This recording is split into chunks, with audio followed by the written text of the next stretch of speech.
Bernard Charrier, je suis maire de Nersac en Charente et je représente l'Association des maires de France.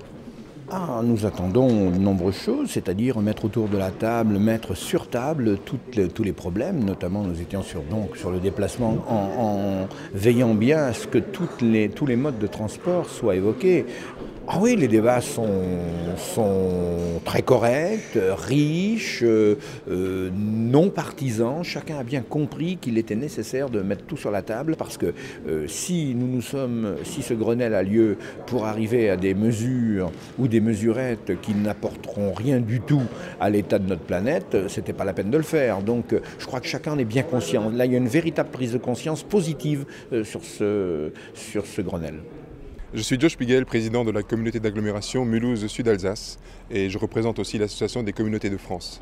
Ce que nous comptons apporter, c'est le regard des élus locaux sur la question quelle planète laisser nos enfants, la question du sens, la question de l'éthique de l'action publique. On ne travaille pas dans un calendrier électoral mais bien dans le temps long de l'action publique.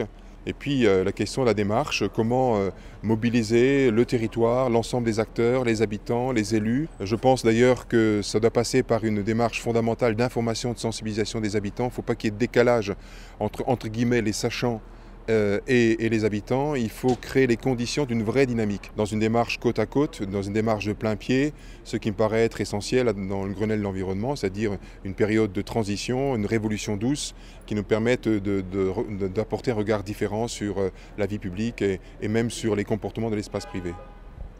Jean Bizet, sénateur de la Manche, vice-président de la délégation à l'Union européenne au Sénat. Au-delà de la prise de conscience collective, c'est un saut technologique auquel nous sommes conviés, donc mettre l'accent sur l'importance de la recherche et du développement. Je suis aussi conscient qu'il faut envoyer des signaux prix sans alourdir la fiscalité de nos concitoyens et sans diminuer leur pouvoir d'achat. Mais c'est au travers de ces signaux prix que l'on peut précisément progresser, faire prendre conscience aux gens que nous devons vivre différemment, que nous sommes dans un monde globalisé et que tout en étant vertueux, et je crois que c'est bien d'être les premiers de la classe, il ne faut pas non plus qu'on glisse vers une distorsion de concurrence. Donc il faut avoir une dimension au minimum européenne de notre réflexion et de notre action.